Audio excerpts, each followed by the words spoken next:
Good morning student. BEd second year के paper guidance and counselling निर्देशन और परामर्श के अंतर्गत आज हम देखने वाले हैं कि भारतीय विद्यालयों के लिए निर्देशन की आवश्यक सेवाएं कौन कौन सी हैं, वो किस तरह से जो है विद्यालयों में निर्देशन की सेवाओं को पूर्ण उपयोग में लाया जा सकता है। तो हम आज इसी के बारे में बात करेंगे।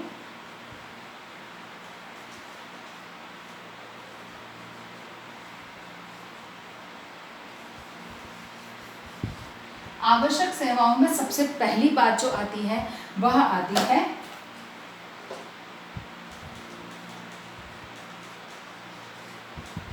वैयक्तिक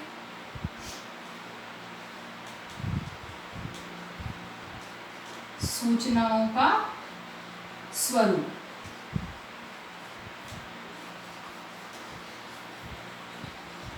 वैयक्तिक सूचनाओं का स्वरूप कि यहाँ पर सबसे पहली चीज जो बहुत अनिवार्य है वो क्या है कि जब हम निर्देशन सेवाओं की आवश्यक जो सेवाएं हैं वो देने के लिए हमें सबसे पहली ज़रूरत होती है वैयक्तिक सूचनाओं की, यानी कि एक बालक की व्यक्तिगत समस्याओं के समाधान के लिए निर्देशन की आवश्यकता होगी। अब यहाँ पर वैयक्तिक सूचनाओं का सबसे पहले तो ये देखना कि इनका स्वरूप कैसा होना चाहिए, यानी कि इनको किस तरह की सूचनाएं एक अध्यापक के पास या निर्देशनकर्ता के पास होनी चाहिए जिससे कि वह सही निर्देशन बालक को दे सके।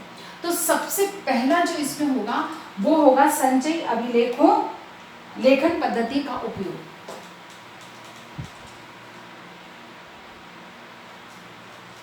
संचित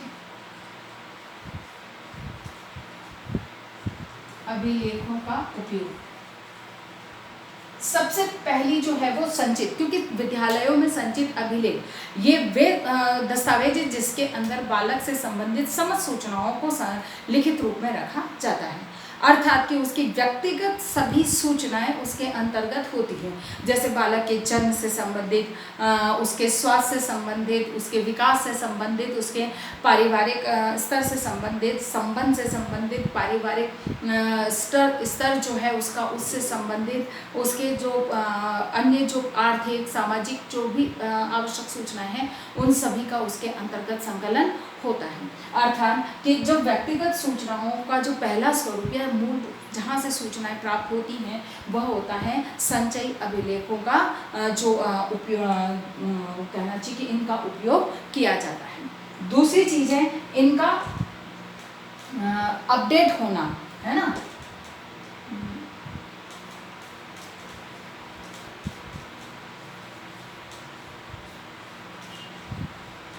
अभिलेखों का नवीनीकरण,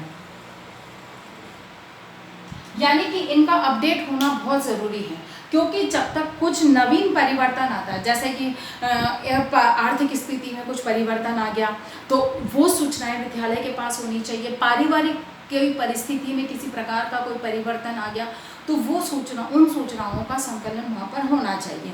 जैसे कि परिवार में पहले शिक्षा का स्तर बिल्कुल निम्न था, लेकिन धीरे धीरे शिक्षा की जो है वो उसमें माता पिता ने भी प्रौढ़ शिक्षा के माध्यम से शिक्षा अर्जित करके और कुछ परिवर्तन हासिल कर, तो ये सूचनाएं विद्यालय के पास में होनी चाहिए। इसीलिए अपडेट का होना बहुत ज़रूरी है, क्योंकि इनका नवीनीकरण होना जिससे कि बालक तक जब निर्देशन का कार्य करता है तो उसे सही सूचनाएं प्राप्त होनी चाहिए।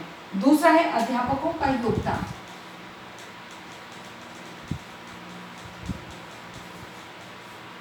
अध्यापकों का योगदान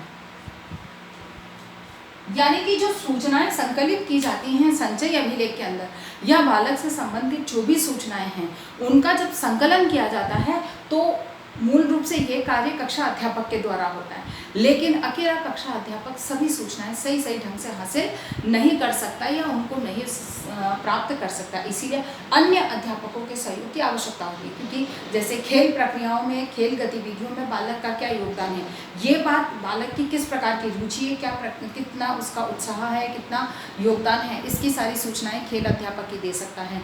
किसी विषय विशेष की प्रगति के बारे में विषय अध्यापक ही बता सकता है। इसीलिए अन्य अध्यापकों का इसमें सहयोग लेकर और इसकी सही सूचनाओं का संकलन होना चाहिए। उसके बाद में अमानकीकृत साधनों का उपयोग।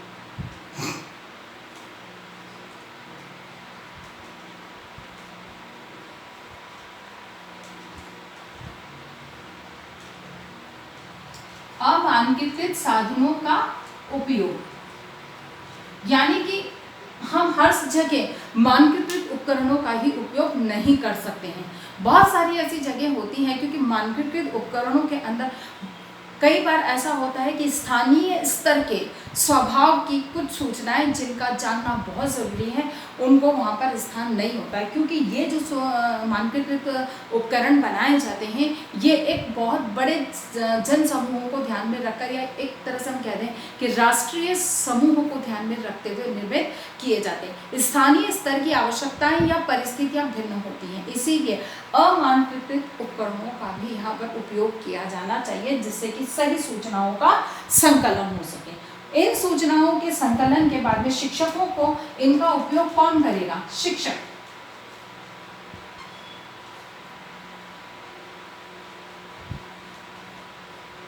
शिक्षकों के द्वारा इनका उपयोग होना चाहिए, क्योंकि शिक्षक ही है जो इन सूचनाओं को उपयोग कर सकता है और उसको जो सूचनाएं चाहिए वो इन संचयी अभिलेखों से प्राप्त करता है और बालक को सही निर्देशन की प्रक्रिया अपनाता है, यानी कि बालक को सही तरह से निर्देशन में सहयोग करता है, निर्देशन देता है, जिससे कि उसकी समस्याओं का समाधान हो सके। अगली बात यहाँ पर आती है छात्रों के लिए छात्र और अभिभावक। छात्र व अभिभावक,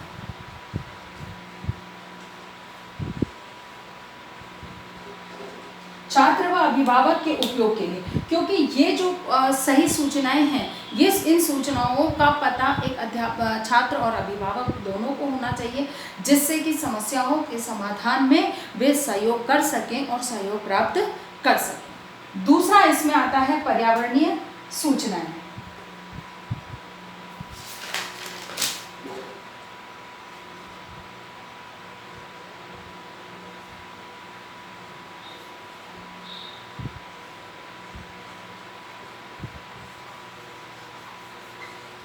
विद्यालय के लिए जो निर्देशन की आवश्यक सेवाएं हैं इसमें दूसरा आता है पर्यावरणीय सेवाएं, यानी कि पर्यावरण के दृष्टिकोण से या निर्देशन की जो कार्य है या उस प्रक्रिया में जो वहाँ का पर्यावरण है उसको किस तरह से उपयोग में ध्यान में रखते हुए उसका उपयोग किया जाना चाहिए। तो सबसे पहला है पुस्तकालय का सहयोग। सबसे पहला इसमें आएगा पुस्तकालय का सहयोग।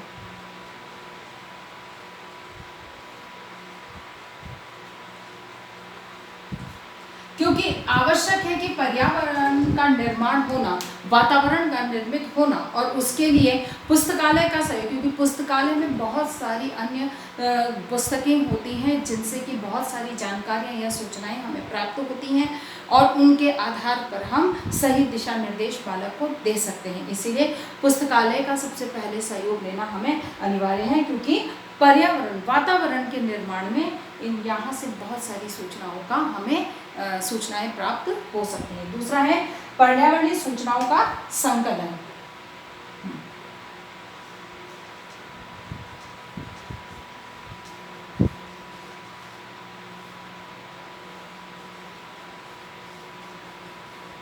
पर्यावरणीय सूचनाओं के संकलन का आर्थिक पक्ष के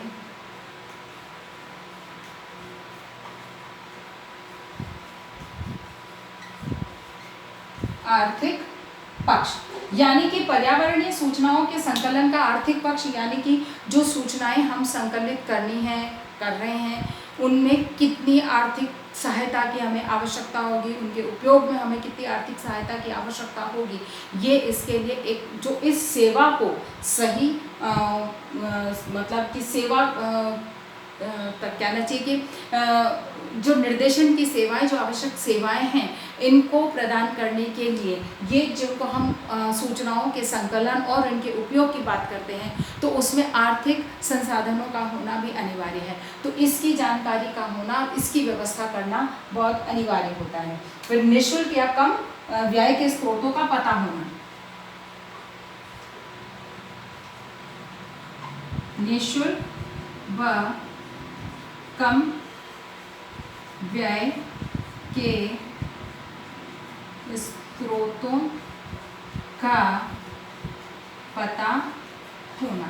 ठीक है ना।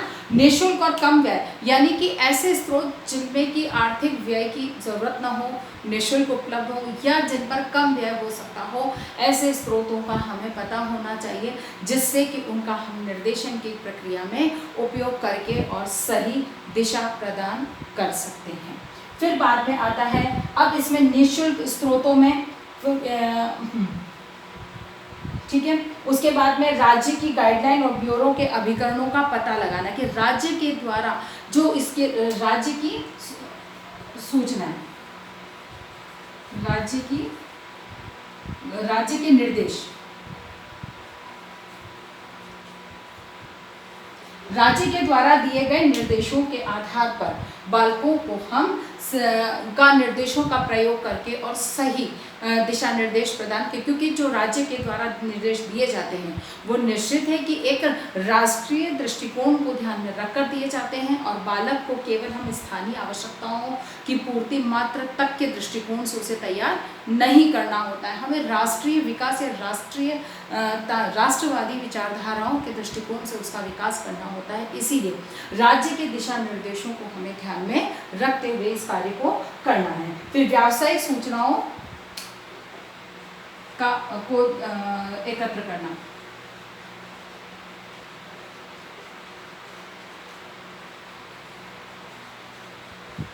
ठीक है। व्यवसाय संबंधी सूचनाएं भी यहाँ पर एक वातावरण निर्मित करने में सहयोग करती है, अर्थात कि ये भी एक पर्यावरणीय एक जो बालक के आसपास के वातावरण के दृष्टिकोण से, क्योंकि जैसे हमने यहाँ कहा कि राज्य के दिशा निर्देश, तो राज्य के दिशा निर्देश इस बात का ध्यान रखते हैं कि केवल स्थानीय स्तर पर नहीं हो, जो उसका दायरा है वो उसके अपने क्षेत्र में नहीं है, राष्ट्रीय स्तर पर।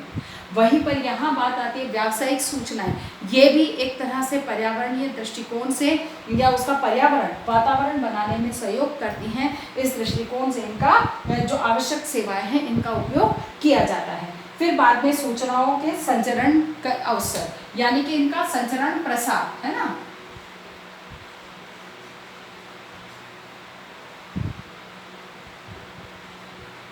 इनका प्रसार यानी कि इनका प्रसार किस तरह से होना चाहिए और किस तरह से होता है, इसकी संपूर्ण जानकारी हमें होनी चाहिए, तभी एक सही वातावरण दृष्टिकोण से बालक का दिशा निर्देशन किया जा सकता है। आज की बात हम यहीं तक रखते हैं, इसमें अभी कुछ और बाकी है जिसको कि हम कल के उसमें देखेंगे, इसलिए आज हम होमवर्क नहीं कार्य नहीं देंगे।